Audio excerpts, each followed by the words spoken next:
Alors, nous passons au rapport sur l'agriculture et je demande, compte tenu du retard énorme que nous avons pris, bon, voilà, pas que sur l'agriculture, hein, sur l'agriculture, sur la forêt, le bois, le tourisme, enfin tous les dossiers qui vont suivre, soyons synthétiques. Sophie Focani. Je voulais faire une intervention préalable, mais je vais attendre que M. Sauvadet qui... il ne reviendra pas. Ah, quel dommage. Et nous lui répéterons, chers collègues. Très bien. François Sauvadet a une très bonne excuse pour ne pas être à nos côtés.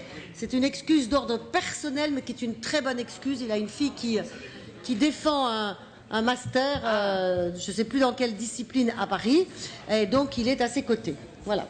Très bien. Très bien. Donc, juste pour redire que en agriculture, comme dans les autres politiques, non, c'est pas possible d'intervenir comme ça. Hein. Non. Parce que nous en avons quand même pour assez longtemps, et moins vous serez raisonnable, plus ce sera encore long. Hein. Donc, si vous n'êtes pas raisonnable et puis que vous parlez sans arrêt, on va s'arrêter, on va prendre du temps, alors que déjà, je pense que nous en avons largement pour déborder sur la soirée. Hein. Voilà. J'ai besoin de silence pour parler action. La politique, c'est de l'action, ça n'est pas de la réaction. Et dans les interventions que j'ai entendues ce matin, il y avait beaucoup de réactions de choses entendues dans un département, de choses entendues dans une petite filière, de choses entendues à court terme. Et nous n'avons pas à réagir tout le temps pour faire nos politiques par rapport à ça, mais nous avons à en tenir compte pour construire des politiques qui soient générales, pas seulement sur un département, mais sur l'ensemble de la région, pas seulement à court terme, mais à moyen et long terme, et donc aussi avec une vision sur l'Europe. Merci les voisins de... Oui. Non, mais c'est vraiment pénible. Déjà ce matin, c'était un brouhaha incessant. Si vous pouviez être un peu attentif, ce serait gentil. Merci. Et donc, par rapport à ça, je vous disais action. Action à court terme. Nous avons fait un plan d'action à court terme pour répondre à la crise. Lundi prochain, je vais dans Lyon à l'invitation de la Chambre d'agriculture pour promouvoir les audits d'exploitation. Parce que c'est quelque chose que la profession nous a proposé comme répondant vraiment à une reconstruction suite à la crise. Et simplement, il faut le défendre auprès de toutes les organisations agricoles pour que ce soit promu auprès des agriculteurs.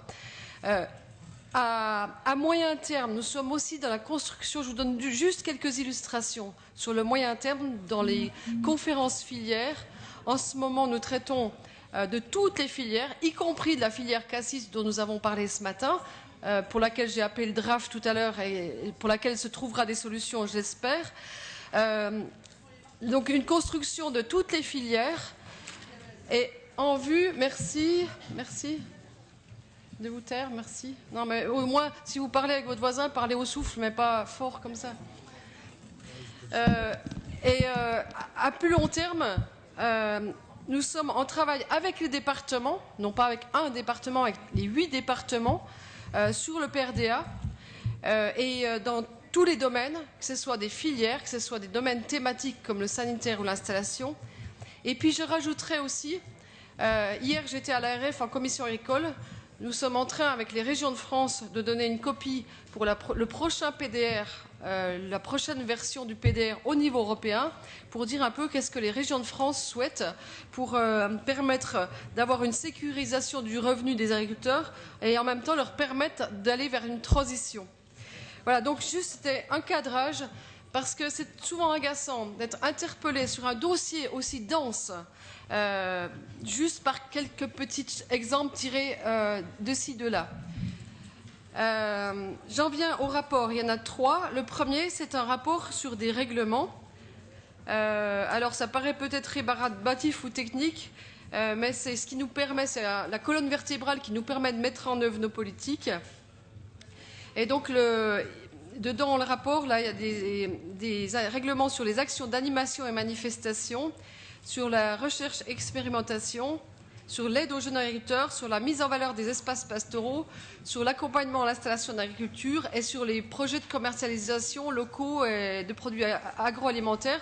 Donc il y a différents degrés de ces règlements, soit les 2 premiers sont complétés, les 2 suivants sont modifiés sur le fond, enfin sur un détail de fond, et puis les 2 derniers sont carrément des nouveaux règlements, dont celui sur la commercialisation locale des produits agroalimentaires, pour lequel il y a une petite modification à enregistrer. Il faut lire non pas si le bénéficiaire n'est pas un territoire de projet PNR, PI, PETR ou une communauté de communes, mais remplacé par si le bénéficiaire n'est pas une collectivité ou un EPCI. Voilà, je tenais à apporter cette modification à ce rapport. Voilà.